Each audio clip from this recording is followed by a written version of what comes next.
Okay, so hopefully we are now recording. This is Jerry Stengel. I am the host and founder of Engineer. I'm delighted to have you join us for best practices in email marketing for small businesses and nonprofits. My good friend Maria Semple of the Prospect Finder is going to be presenting on this topic. Maria and I frequently talk about LinkedIn, and she is expanding into email marketing.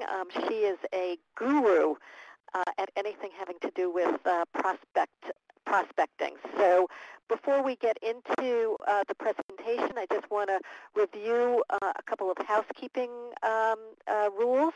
And rules may be too strong of a word, but we will be sending you a link and the slides within 48 hours. We usually do it much sooner than that, but just in case we don't, it gives me a little grace period. We will be taking, or Maria will be taking questions at the end, and I hope you will ask your questions. It makes it a much more engaging presentation, plus you get a whole lot more out of it when you do ask your questions. And you can ask them in the lower right-hand corner. And what other housekeeping things? I don't think there really are anything else. So without further ado, let me introduce Maria, who is principal of the Prospect Finder. She is an experienced researcher, trainer, and frequent speaker on prospect research, email, and social media. She consults with nonprofit organizations, financial services firms, and small businesses about finding the best prospects for long-term business relationships. She has a variety of interactive ebooks that you can get on her website, and she's also an authorized constant contact provider. So without further ado, I'm going to turn it over to Maria. Great. Thanks so much for having me again today here, Jerry. I'm looking forward to sharing what I know as a small business owner about email marketing and also some of the best practices that I have learned along the way, either by trial and error or through some of the best practices that I have learned directly from Constant Contact. So as Jerry mentioned, although I'm an authorized local expert with Constant Contact, I have the presentation I've put together today really just is educational in nature in terms of overall email best practices. So here's my contact information, and as Jerry said, the slides will be shared with you should you want to connect with me in any of the other social media spaces that I'm in. You mentioned who I work with, and the customized training that I do through online meetings is very helpful for the organizations that I help that are right here, either in my state. I still do it through an online meeting, or as far away as Alaska. I've done some online meetings there. So it helps very much to be able to do the training online. Email marketing help set up with Constant Contact. I also do a lot of speaking through local associations, chambers, and industry conferences. So if you're part of any organization that is looking for a speaker on the areas of expertise that I have, please do reach out. So let's get right into this. What is email marketing? It's all about connecting, and it's all permission-based. So you want to do that connecting, that building of relationships, so that it's going to be delivered in a professional format to an interested audience that finds the information valuable. Think about yourself. If you're not getting value from the email communications that you are receiving from the lists that you have opted into, your tendency is to opt out right away. So you want to make sure that you're always delivering some sort of value. What it is not is junk email and spamming and not having opt-outs available. So there are actually laws that govern email marketing, and if you ever are interested in seeing the details of that law, just go to Google and go ahead and Google the word CAN spam, and you'll have the ability to see what this is all about.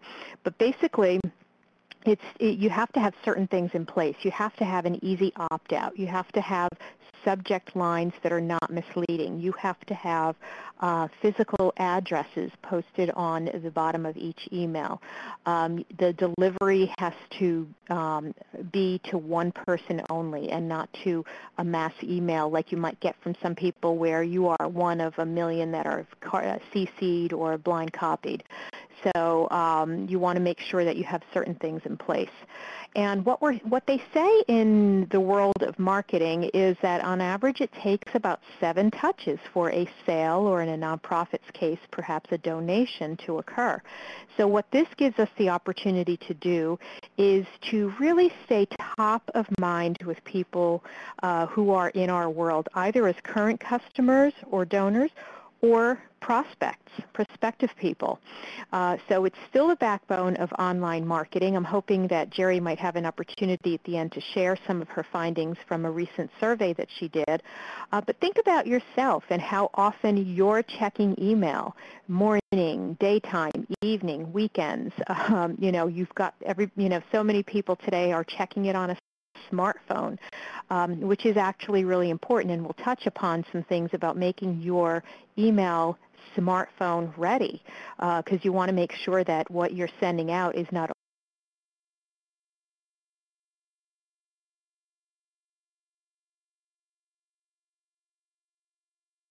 only viewable on a desktop or a laptop computer, but also viewable in a mobile format. So still the backbone of online marketing. Why would you want to consider using an email service provider?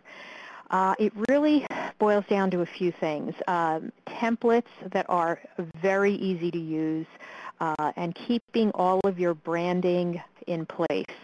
You spent a long time coming up with your logos, your colors, and so forth. So you want to make sure that whatever colors and so forth you select in your templates are very much reflective of what you have already established in terms of your website presence.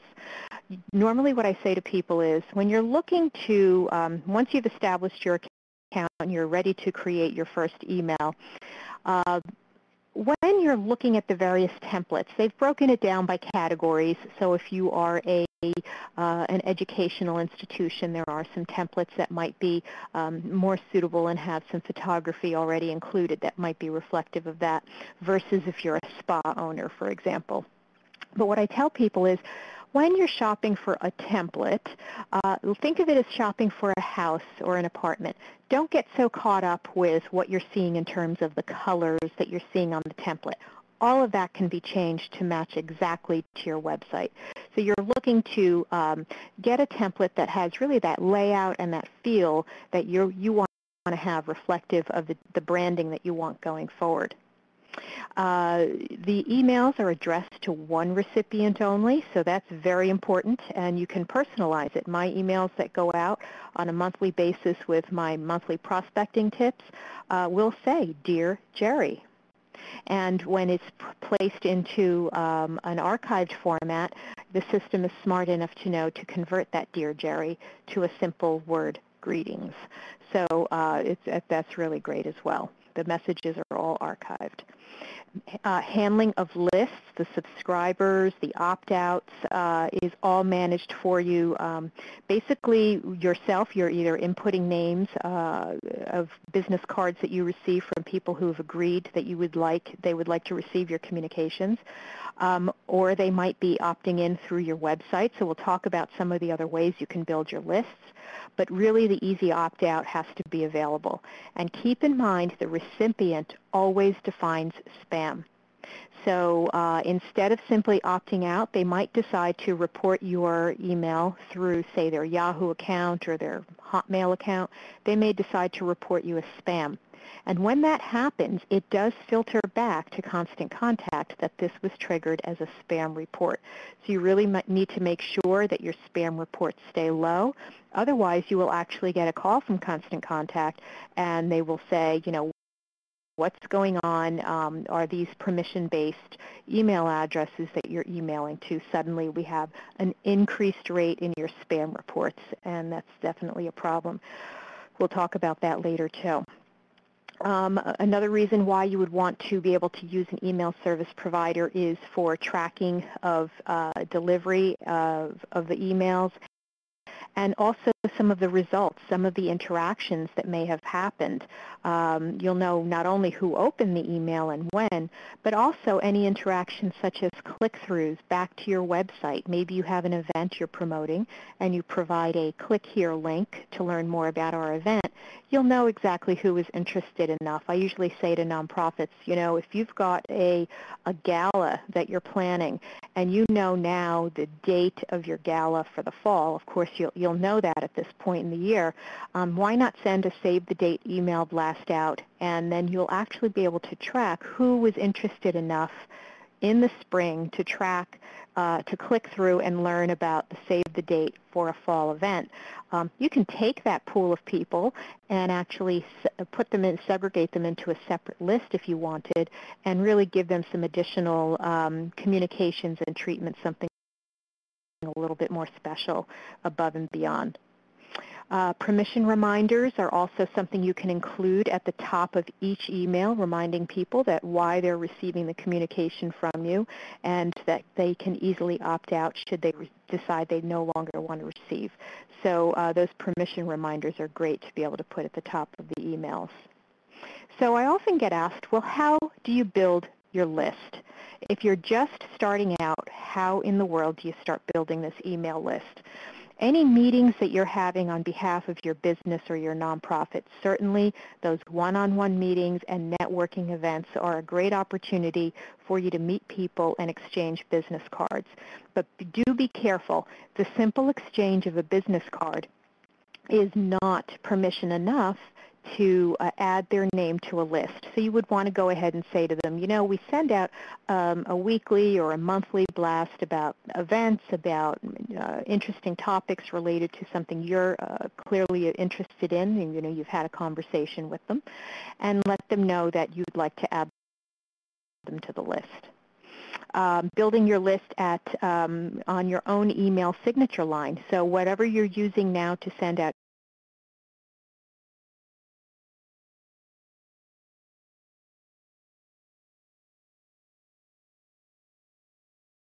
can actually go ahead and sign right up for your email communications.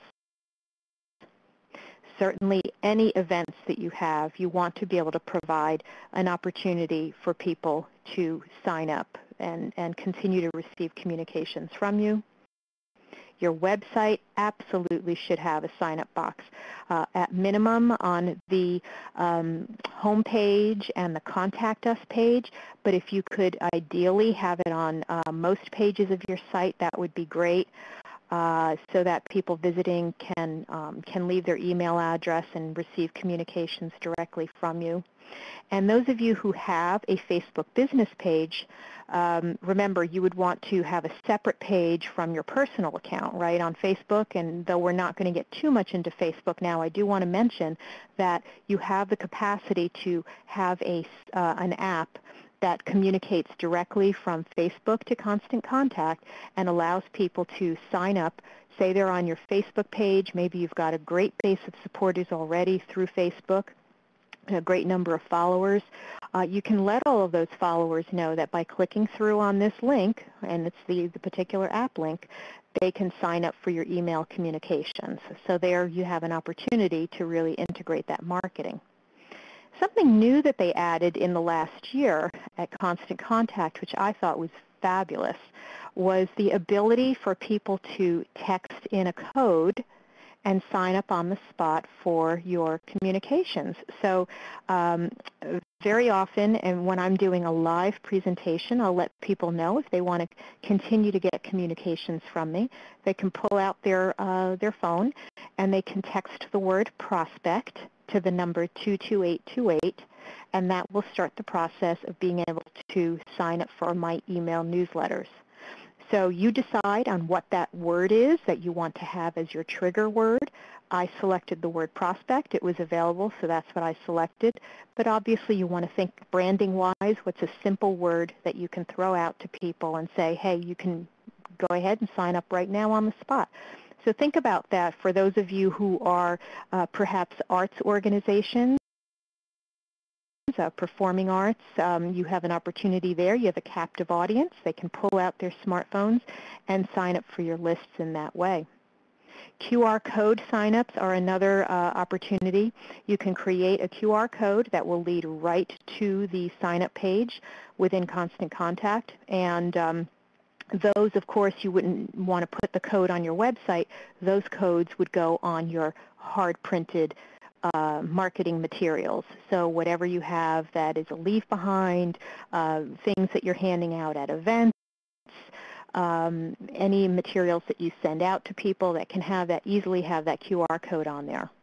So I thought that was really great to be able to have that capacity. And also list segmentation, so that you can send, if you have a variety of different types of customers, you can segment your list so that if you have a special that you want to offer to one type of customer base versus another, you can really make sure that the communication is segmented just to that list.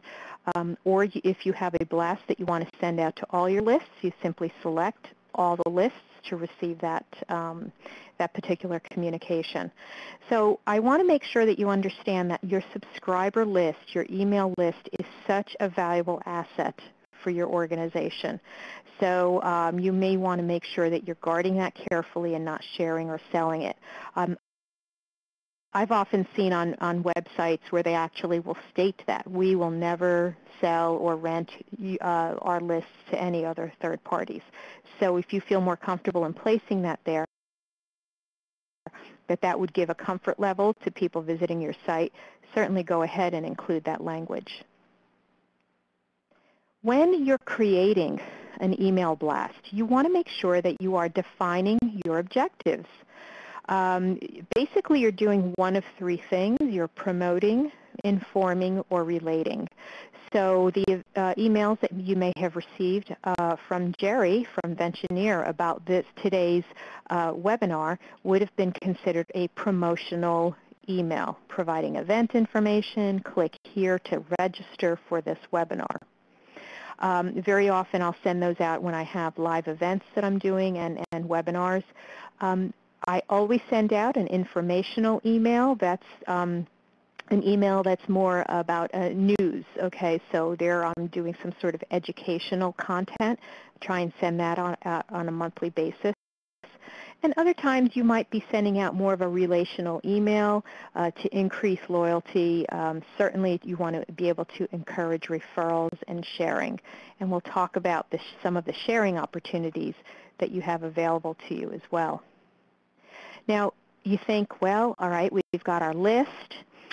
We know what it is that we want to do. We've got some goals set up in our overall marketing plan.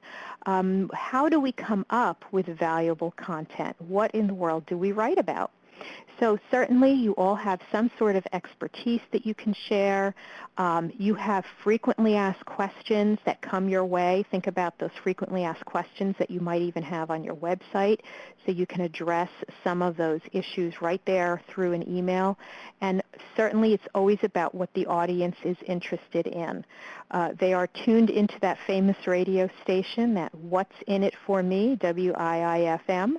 So always think about the audience. It's not what you're interested in necessarily in writing about, but thinking about why is this audience getting communication from me? What is the value they get from communicating, from getting my communications?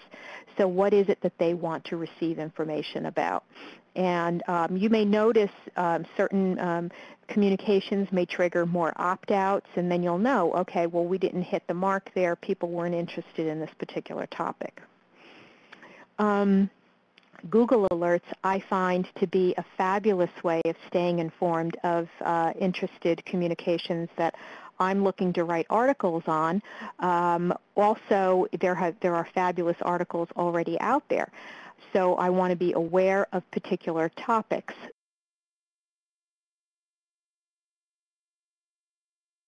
So you can set up a free Google Alert to let you know about your areas of expertise. And so you don't have to always be coming up with very interesting fresh new content on your own. You can certainly say, you know, I read this fabulous article. It really addresses all of the issues. It's all about what our organization looks to address.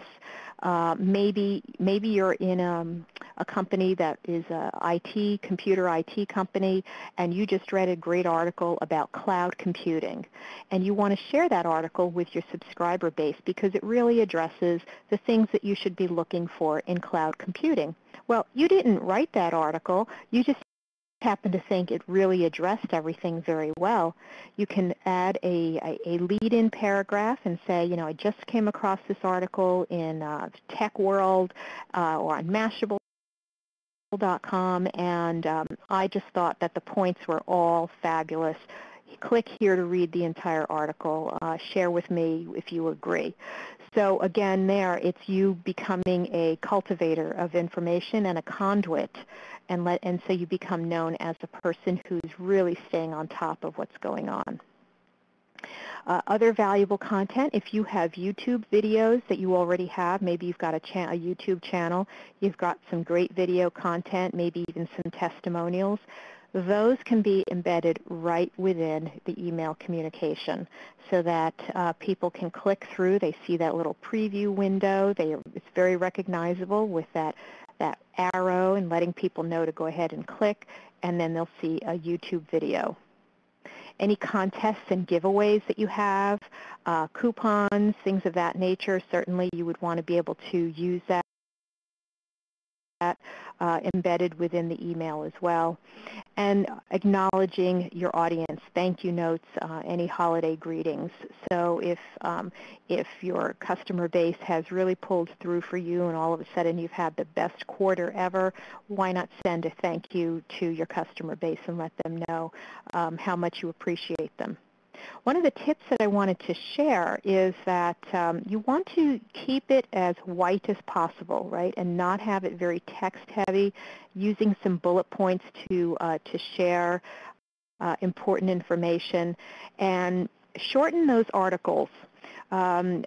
When I'm doing some email communications for my clients and I see that the articles are very long and that I'm having to scroll forever once I've created the email communication, I will instead suggest that we take that article, put it into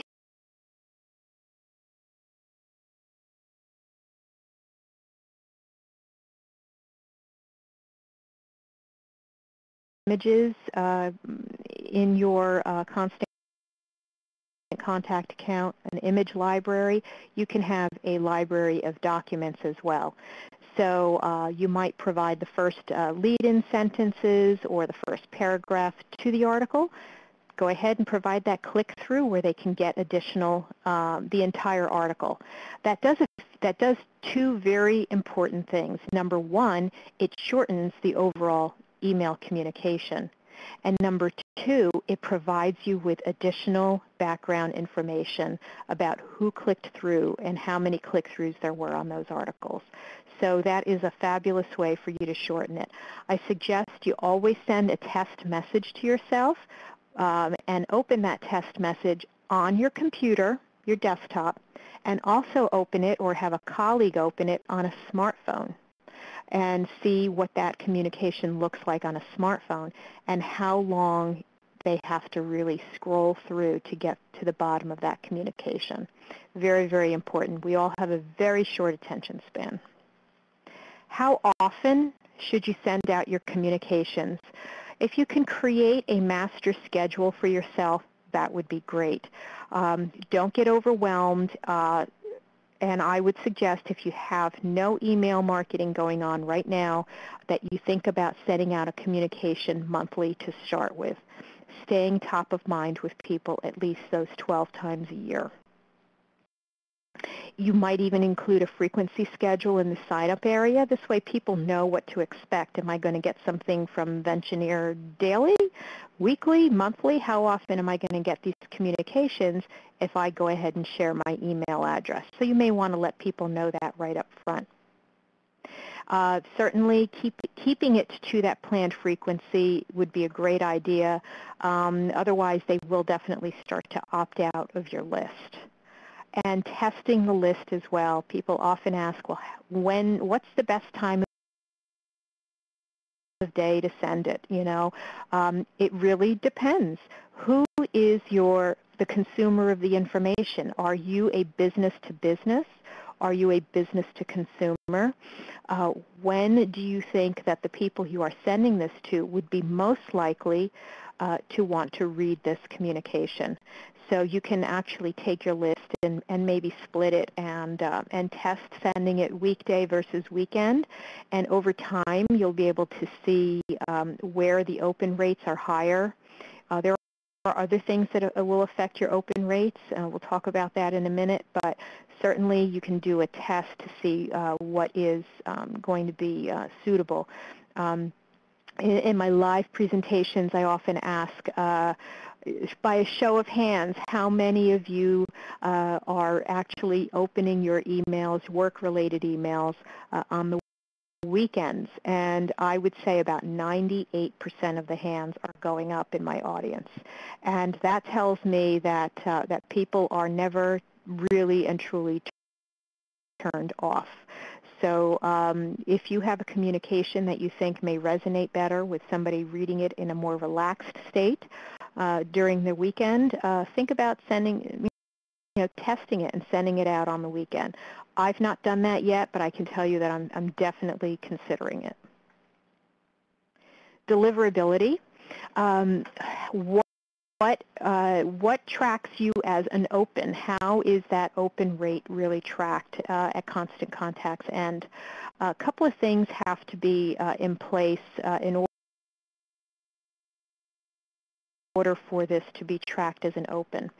If you have images, maybe your logo, a headshot, other images about events or something like that, people receiving the communication would have to have an image enabled in order to for that to be tracked as an open. So if they're opening it on a smartphone and they have images disabled, it will not track as an open in the system. If they click through on a link, however, if you have a click here to learn more about blah, blah, blah, and they click through, then yes, it will get tracked as an open. So another couple of things about images, always use an image description, and so you would want to put, corporate logo, somebody's name, Maria Semple headshot. Images can be clickable to your website, so that's a fabulous thing as well. People can hover over the image, and instead of it just being a static image, you can drive them to a specific page on the website. I think on my email newsletter, my headshot actually clicks through specifically to the bio page of my website so that people can learn more specifically about me. Avoiding any of the what they call tall top bar images and definitely avoiding image-only messages. You want to make sure that you have enough text on there. I'm amazed at the number of major retailers that I get email communications from. I go to open it up on my smartphone, and it's just the entire thing is an image. Now, I don't have images enabled, and my tendency is always to just delete that communication. So what has happened is, although they think that I've looked at it and opened it, I haven't seen the message. It hasn't gotten through to me. They could be running the best sale of my life, and I wouldn't know about it because I don't have the image enabled. I'm so busy, I don't go trying to find the link to click here and enable the images. I end up just deleting the message. So definitely be very careful on the images. Make sure they're properly tagged and that they are click-through and that you don't have the entire top part of your email be an image. And then Maria, you can also... I'm going to break in for a moment just because Heather has a question that I think is pertinent to this particular slide, and I don't want to lose the thought. Tanya also has a question, and I'll ask that at the end. Sure. Can you give an example of a message that would fall into the relate category? Okay, so something that would be about relating, let's say you are able to share a coupon or a special offer, that would be something that would be a relational email. Also, anything that has to do with perhaps we just came off the Memorial Day weekend, if they had sent out an email communication honoring all of the past people who had served in the armed forces, acknowledging the Memorial Day holiday. I generally will send something at the beginning of the year with a quote, something very upbeat, letting people, wishing them a happy new year ahead. So again, you're just having a relation, you're just relating with individuals, and then you can obviously take that to another level and push those relationships further, maybe onto your Facebook page. So, you're not sending out your newsletter, you're not necessarily promoting an event, but you're really just looking to relate with people.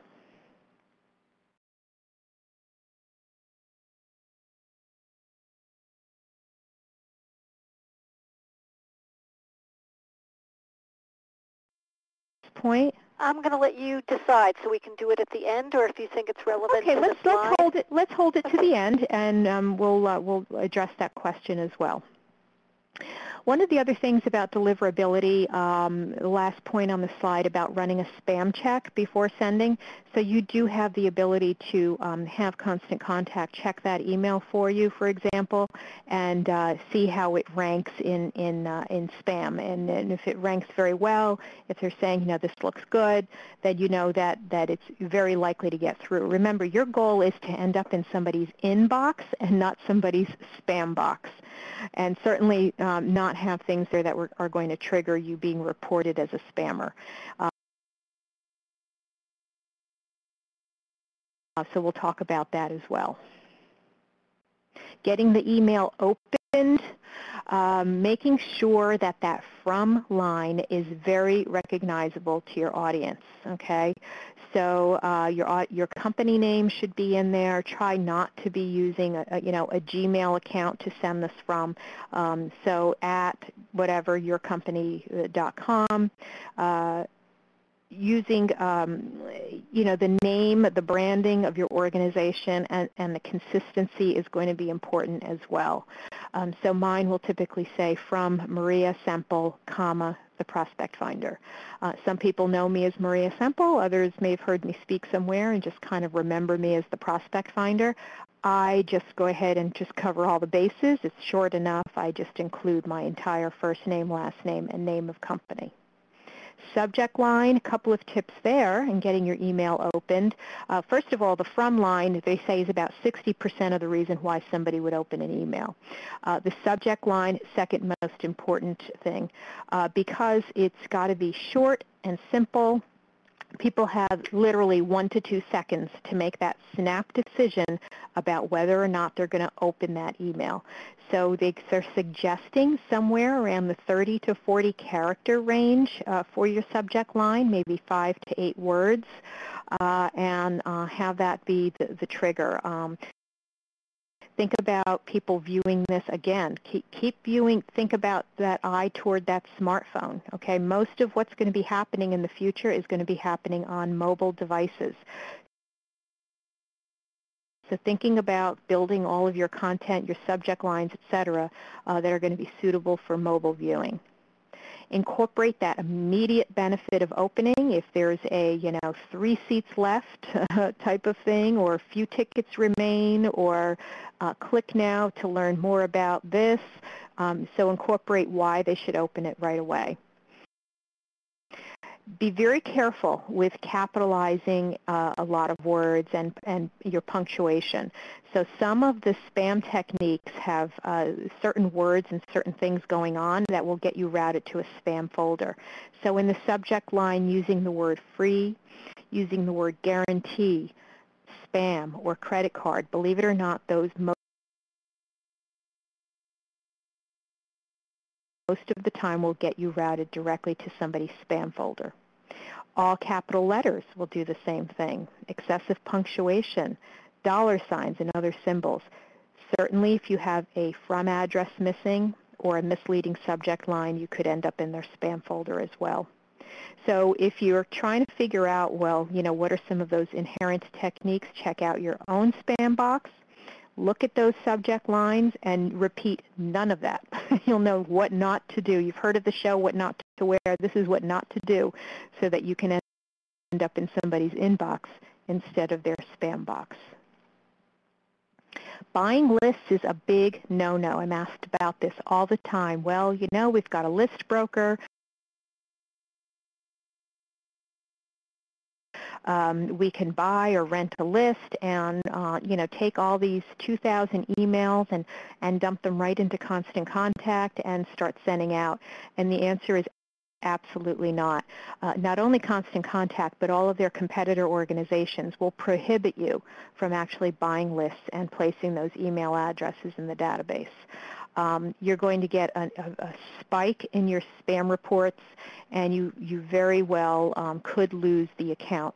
And what happens is you lose those legitimate email addresses as well. So let's not see that happen. I mentioned earlier it's a very valuable asset. And it's all spamming.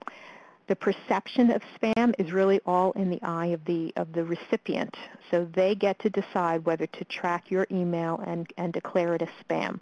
So be very careful about buying lists. When you establish your account with Constant Contact, you actually are checking off a box that you're doing permission-based email marketing and that you have permission to use all those email addresses. So you're agreeing with that from the get-go. Let's talk about some of the back-end reports. This is where I think that these email service providers really shine. Because if you're currently using your Gmail account or Hotmail or Outlook to send out batches of emails, you have absolutely no idea who's receiving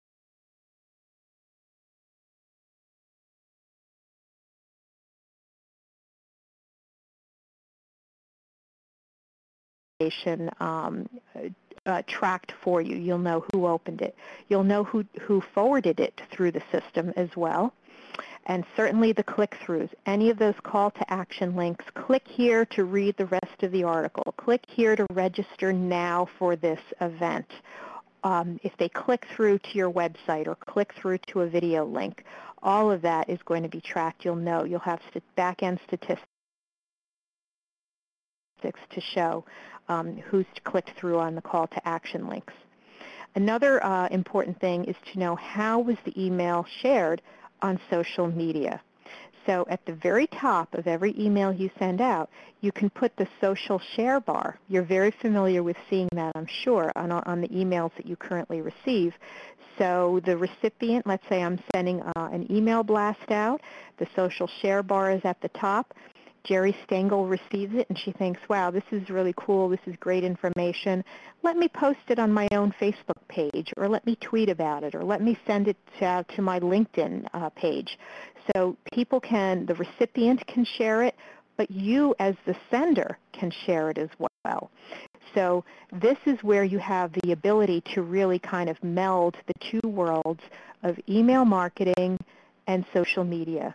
It now does not become all about just the email marketing.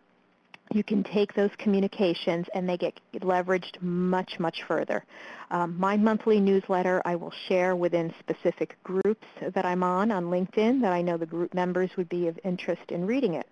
So now what happens is not only does my database of subscribed readers see this message, but the exact same email with the branding, the logos, the colors, etc., is now being leveraged into the groups where there are thousands of people between all the groups that I'm in. And all of those people, if they so choose to click on, I start a discussion or a promotion, depending on which tab you're supposed to click on within that group, and really the group manager decides. But on LinkedIn within the groups, I'll share my monthly prospecting tips. Now the people who are beyond my subscribers are receiving the communication. So again, it's an opportunity for you to leverage your message much, much further. The bounced emails, you'll have a report as to which emails bounced and whatever the reason was. Sometimes it's a vacation auto response. Sometimes the email address is bad. Sometimes the recipient's box is too full. So you'll have that back-end reporting to tell you why they bounced. And you'll have an opportunity to compare your own open rates to industry's open rates. So very important if you're wondering, well, how do I, how am I doing? Is a 20% open rate good or not? Well, when you set up your account, you classify yourself as to what industry you fall into. And then Constant Contact can give you some benchmarks based on where your click-throughs are, and they actually give you a graph report, your click-through versus what's going on in the rest of your industry. Leveraging your email marketing with social media. I mentioned, I just alluded to this, but you can archive all the emails. That creates a unique URL to every one of the emails that you do send out. That's really the backbone of what gives it the capacity to share it in other social media platforms. You can decide to shorten it yourself through something like tinyurl.com or bit.ly. And definitely make sure that you're sharing it. You're hoping your recipients are sharing it, but you never want to forget to share it through your major social media channels, LinkedIn, Twitter, or Facebook. And that social share bar is very important to include. Once you have an account with an email marketing account with Constant Contact, I did want to mention they have several other options for you to do as well. If you do run a lot of events, they have an event marketing module which plugs in very nicely with your email marketing. They have something called social campaigns. They have something called Save Local, which is sharing local coupon deals. And there are live educational events that you can go to in your region. I've given you the link here for the New York metro region, but certainly across the entire United States, you can go to constantcontact.com, find out where some of the local events are, some of the local speakers, because there'll be a lot of, it'll get much more in depth than what we're even able to cover in today's session. They'll get more in depth about email marketing, about social media, about the Save Local campaigns that you can run. So those are additional opportunities for you, in most cases for free, to learn more about how to leverage this stuff further. I wanted to let you know that the CEO of Constant Contact actually just came out. Sorry, the slide looks a little messed up, but she just came out with a book called Engagement Marketing, so you might want to check that out through your library or to purchase the book. What they're saying is, turning customers and clients into engaged fans who spread the word about your business across a variety of online platforms. So that's what engagement marketing is all about. That's really the backbone of email marketing. So I wanted just to point out to you that this book has just come out in the last month. If you do not have an account and you're interested in checking this out, I'd appreciate it if you go ahead and use that particular link that I have on the sign up today. They have trials. If you decide to go ahead and sign up for an account, you have a 30-day money-back guarantee on the account. So definitely worthwhile just checking out, seeing if it's something that might be good for you. They have webinars through their Learning Center, free webinars, and I love their socialquickstarter.com site, so definitely bookmark that one, check it out. Might be an opportunity for you to pick up on some tips. If you are currently using some email marketing and social media, pick up on some other tips of other things you can be doing. So I wanted to leave ample time for some of the questions. So Jerry, do you want to read off some of the questions that we've had come in, and we'll try and address those? Absolutely. So some of them you've already answered, and you've discussed a little bit about how Constant Contact tracks open rates, or even more importantly, that they're tracking it and you can compare it to industry averages. So David, I don't know if that answers your question, or if you want a little bit more detail from Maria. If you want more detail, just write in. If you can talk about QR codes, are people really using them? I know Tanya uses them, but is there data available about the usage of them? You know, that's a great question about the data on the usage. I'm sure if you go to a website like Mashable.com, you can find a great article there.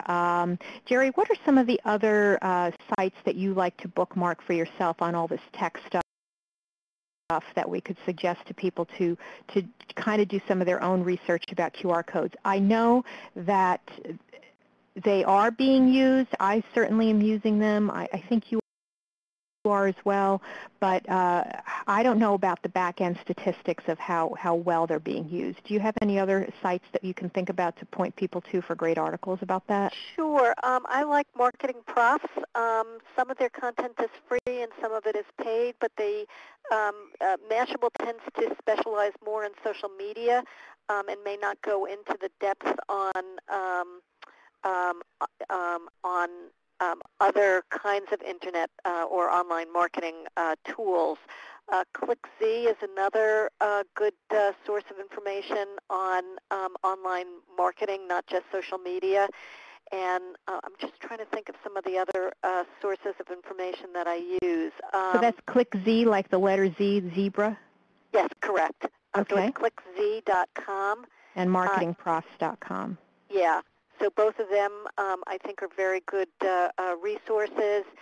And just keyword searching, I think, is another really useful way of doing it in Google or whatever your preference is on your favorite browser. So Paul Coningstein, who is a friend of both Maria and mine, not a question but a comment. I'm currently using MailChimp. Some of the constant contact features you mentioned are not, to my knowledge, available in MailChimp.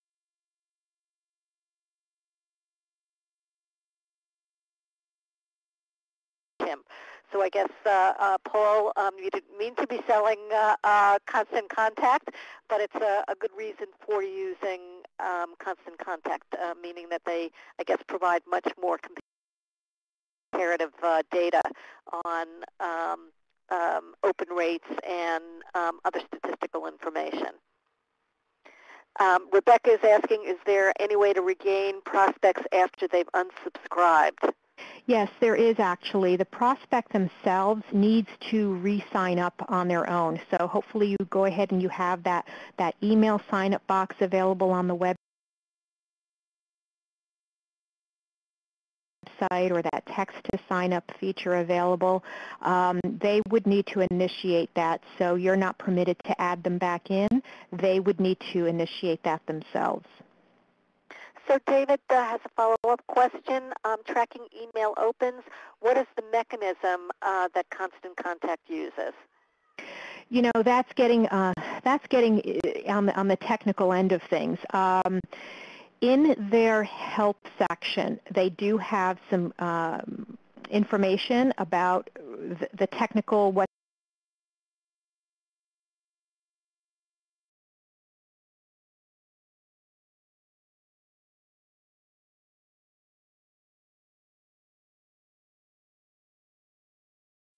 I'm not as well versed as to what all of those technical terms are, but certainly I know that they've got the data there, the information there. So if that's an area of expertise that you have, or you're more of an IT type person, so you're interested in learning about that, they definitely have the data there.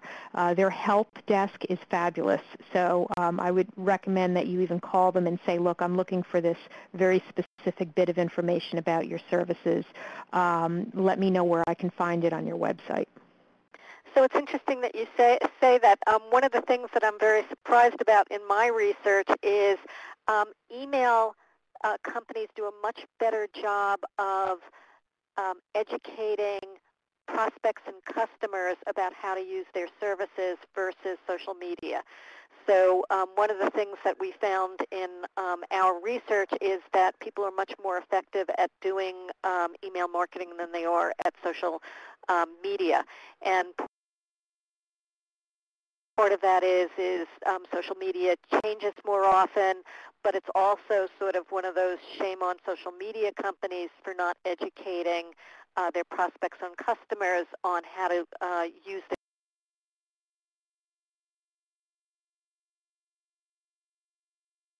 their services. Right, So, right. They could be yeah. a little bit more robust in the help sections on the social media sites. I agree. So, kudos to Constant Contact just for being so proactive in terms of educating people and having such a great customer service or customer help, both online and if you call in. One of the things that I'm glad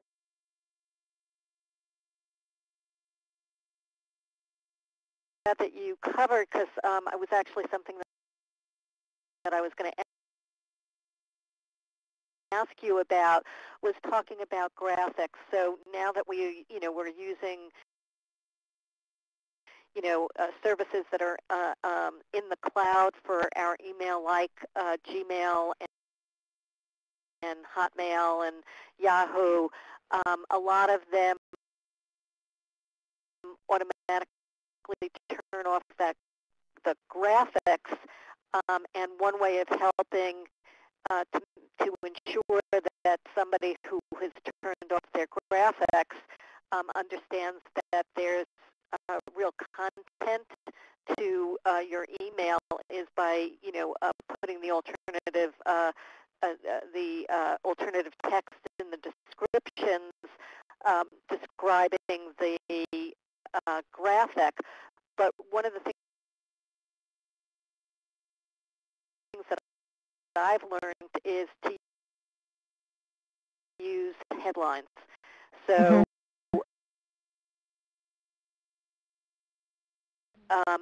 so that people will know, even if they're not, if they don't see the graphic, what the story is, so that they'll be more likely to either click on display graphics or going to the website so that they get to see the full email with all the graphics, or that they click on the graphics so that they get the URL for more information. Right, right. It's very important to tag it. Terrific. So we have another person typing in a question. So a couple of other things that we found in digital dabbling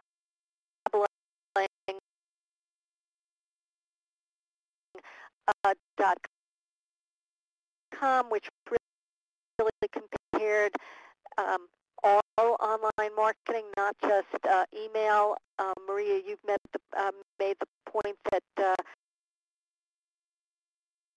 email is really the bedrock of online marketing. It's the tool that small businesses and nonprofits really rely on. Our research showed that nonprofits are actually using it to a greater degree than even small businesses. Their lists are much larger, and they're using it much more frequently. But everybody is doing it more effectively and are more confident at using it versus social media, and they're using it to announce new products and services, changes within their organization, special events. They're making promotional offers. Um, they're highlighting industry trends, and they're also using it to promote their other to promote social media channels. So it's a great way of saying, you know, or getting people to start following you on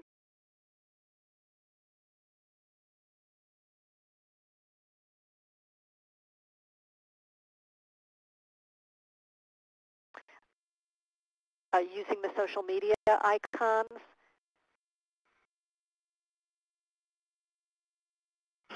Yeah, definitely. If you are on social media, for example, the slide that I have up right now, you're seeing that very recognizable Facebook, Twitter, LinkedIn icon. If you have a presence on those sites, make sure that your email marketing reflects that. So people can, as they're reading through your email communication, decide, oh, they're on Facebook too? Well, let me click through and follow them on Facebook. Remember, it's all on their terms, wherever they're most comfortable in connecting with you and following you. So you want to make that as absolutely seamless and easy as possible to stay in touch with people, and it's on their terms. So Christy has a question regarding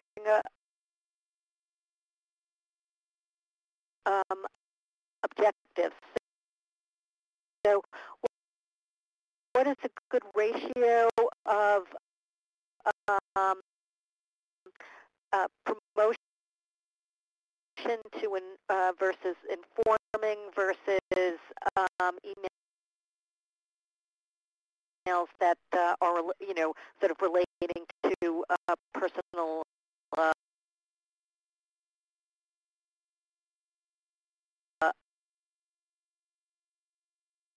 needs? Actually, it's about an 80-20 rule.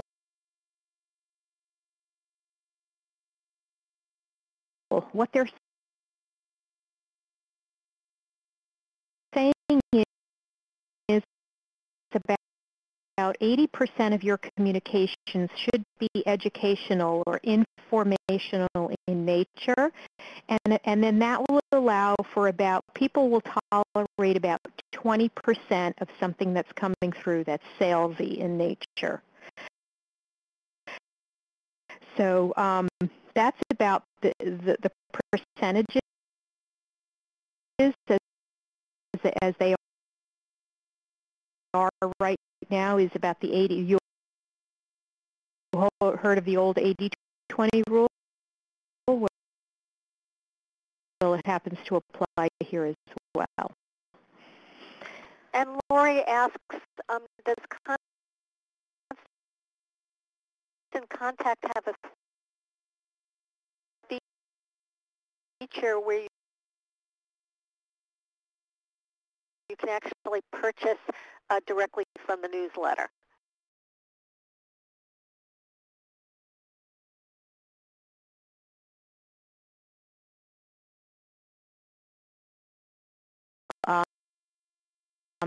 Facebook, Twitter, LinkedIn,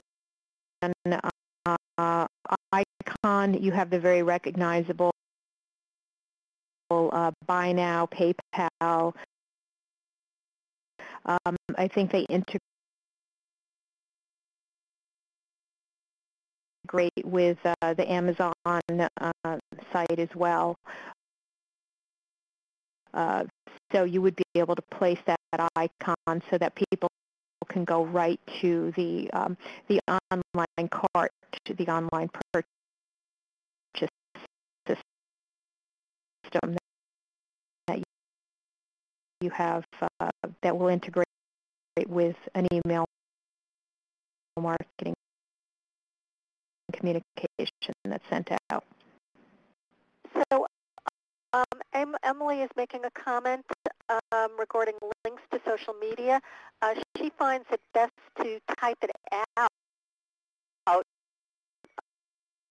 and include the hyperlink as opposed to, I guess, using the icons. Yeah, so, great point. Great point. Yeah, absolutely. Click here to follow us on Facebook, and then you can have that sentence as a hyperlink, and then also provide the icon. Absolutely. Okay. And Janet Falk is also on the line with us, and another good friend of both